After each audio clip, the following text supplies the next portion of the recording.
Pemirsa, khususnya mahasiswa Universitas Terbuka, selamat berjumpa dalam program perkuliahan Universitas Terbuka. Pada pertemuan ini, kita akan membahas mata kuliah Hukum Perlindungan Konsumen dengan topik pengertian hak dan kewajiban konsumen. Saudara mahasiswa, perlindungan konsumen adalah segala upaya yang menjamin adanya kepastian hukum untuk memberikan perlindungan kepada konsumen. Tujuan dari pembelajaran ini, mahasiswa dapat menerangkan apa pengertian konsumen dan apa hak dan kewajiban konsumen. Untuk selanjutnya marilah kita lihat pengertian konsumen dalam Undang-Undang Nomor 8/99 tentang perlindungan konsumen. Konsumen adalah setiap orang, pemakai barang, dan atau jasa yang tersedia dalam masyarakat, baik bagi kepentingan diri sendiri, keluarga, orang lain, maupun makhluk hidup lain dan tidak untuk diperdagangkan. Dari pengertian tersebut terkandung beberapa unsur, antara lain, 1. Setiap orang. Apa yang dimaksud dengan orang di sini? Di sini yang dimaksud orang adalah tidak sebatas orang perorangan, namun termasuk juga badan hukum. Bisa perusahaan, bisa firma, bisa CV, PT, dan sebagainya. Ada unsur pemakai. Yang dimaksud pemakai di sini adalah pemakai bukan saja pemakai langsung, tapi juga pemakai yang dirugikan atas pemakaian tersebut. Ya. Kemudian ada barang dan atau jasa.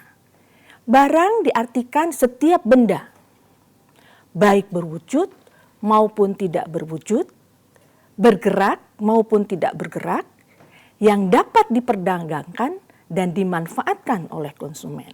Misalnya motor, tanah, dan segala macam. Ya. Kemudian ada jasa. Jasa diartikan setiap layanan yang berbentuk pekerjaan atau prestasi yang disediakan bagi masyarakat untuk dimanfaatkan oleh konsumen. Misalnya jasa penerbangan, jasa pengiriman, atau jasa pelayanan kesehatan. Ya. Selanjutnya di situ ada unsur tersedia di masyarakat. Bahwa barang atau jasa yang ditawarkan kepada masyarakat itu harus sudah tersedia di masyarakat. Namun dalam perkembangannya dimungkinkan barang itu masih akan ada.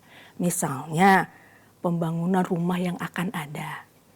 Atau kita memesan mobil yang akan ada di kemudian hari. Kemudian di sini dikatakan untuk kepentingan diri sendiri, keluarga, orang lain dan makhluk lainnya. Yang dimaksud di sini adalah kepentingan itu tidak hanya ditujukan untuk kepentingan sendiri, tetapi juga untuk kepentingan yang lainnya. Di sini dikatakan ada kepentingan untuk makhluk lain. Coba, yang dimaksud di sini adalah makhluk lain itu seperti kucing, anjing, binatang-binatang peliharaan kita. Kemudian ada barang dan jasa tidak untuk diperdagangkan. Ini memakan arti bahwa konsumen yang dimaksud adalah konsumen akhir. Saudara mahasiswa, selanjutnya saya akan menerangkan mengenai hak-hak konsumen. Ada 8 hak yang secara eksplisit dituangkan dalam pasal 4 Undang-Undang Perlindungan Konsumen. 1, yaitu hak atas kenyamanan, keamanan, dan keselamatan dalam mengkonsumsi barang dan atau jasa. Ini maksudnya bahwa setiap konsumen yang menggunakan atau mengkonsumsi suatu makanan atau barang, dia akan terjamin bahwa barang itu adalah barang yang aman untuk dikonsumsi dan barang itu selamat atau nyaman untuk dipergunakan.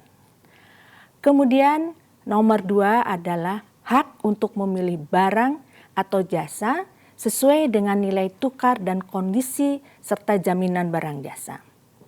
Seperti saudara ketahui bahwa banyak barang yang beredar di masyarakat. Nah, hak konsumen untuk memilih barang apa saja yang dia butuhkan yang sesuai dengan nilai tukar yang dia punya. Tentu saja kondisi dan atas jaminan barang tersebut harus baik. Kemudian ketiga adalah hak informasi yang benar, jelas, dan jujur mengenai kondisi dan jaminan barang dan jasa tersebut. Seperti contohnya di masyarakat. Misalnya ada satu produk yang mengatakan bahwa barang ini cocok dan sangat baik atau menyembuhkan suatu penyakit. Nah, hal itu harus diwaspadai. Apakah itu benar? Apakah pernyataan itu jelas sesuai dengan komposisi dari obat tersebut? Apakah pelaku usaha itu juga jujur mengenai kondisi dan jaminannya? 4, itu ada hak untuk mendapatkan advokasi. Apa yang dimaksud advokasi di sini? Bahwa setiap konsumen harus mendapatkan pendampingan penyelesaian sengketa di dalam penyelesaian sengketa konsumen.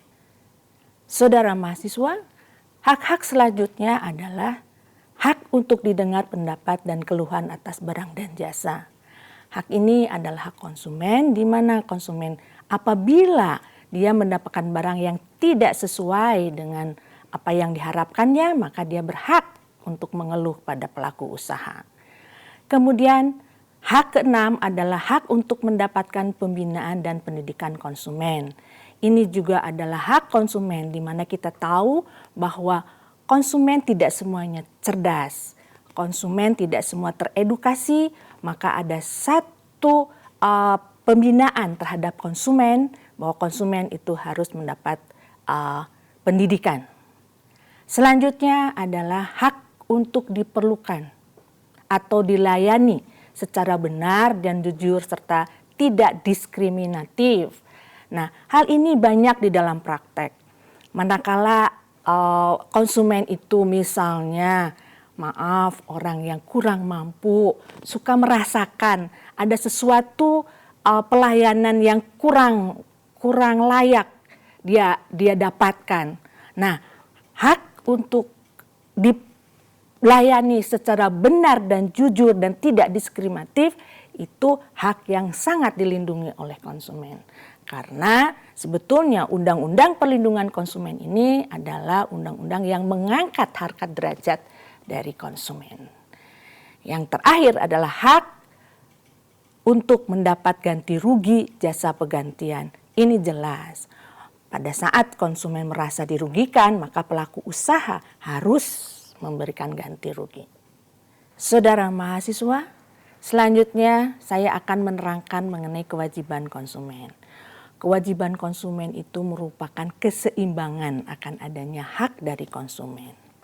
Pasal 5 Undang-Undang Pokok Konsumen mengatakan, kewajiban konsumen adalah 1, membaca atau mengikuti petunjuk informasi dan prosedur pemakaian atau pemanfaatan barang dan atau jasa demi keamanan dan keselamatan konsumen. Contoh, bila konsumen itu mengkonsumsi obat, maka konsumen itu harus membaca bagaimana cara meminum obat tersebut, bagaimana cara menyimpan obat tersebut. Itu semua demi keamanan dan keselamatan Anda sebagai konsumen. Saudara mahasiswa, berikutnya adalah kewajiban konsumen yang kedua, yaitu beritikat baik dalam melakukan transaksi pembelian barang atau jasa. Itikat baik seorang konsumen itu harus ada di dalam hati konsumen itu sendiri pada saat sebelum dan pada saat setelah melakukan transaksi. Yaitu dengan, ini ada hubungannya dengan kewajiban nomor 3, yaitu sesuai dengan nilai tukar yang disepakati. Artinya itikat baik untuk membayar harga sesuai dengan nilai tukar yang disepakati. Selanjutnya yang kewajiban yang keempat yaitu mengikuti upaya penyelesaian hukum sengketa perlindungan konsumen secara patut. Nah, kalau terjadi sengketa seperti yang dikatakan haknya pada yang terdahulu bahwa hak konsumen untuk mendapatkan advokasi dan kewajiban konsumen yaitu menyelesaikan sengketa sesuai dengan peraturan yang berlaku bagi konsumen. Saudara mahasiswa, sebelum saya menutup pokok bahasan tentang hak dan kewajiban konsumen, dapat saya simpulkan bahwa hak dan kewajiban konsumen pada dasarnya sudah dilindungi oleh undang-undang. Namun di dalam prakteknya banyak konsumen yang belum mengetahui akan hak dan kewajiban konsumen tersebut. Saudara mahasiswa, khususnya mahasiswa Universitas Terbuka dimanapun Anda berada, sampai di sini perjumpaan kita kali ini. Semoga tayangan ini bermanfaat bagi Anda. Selamat belajar dan sukses selalu.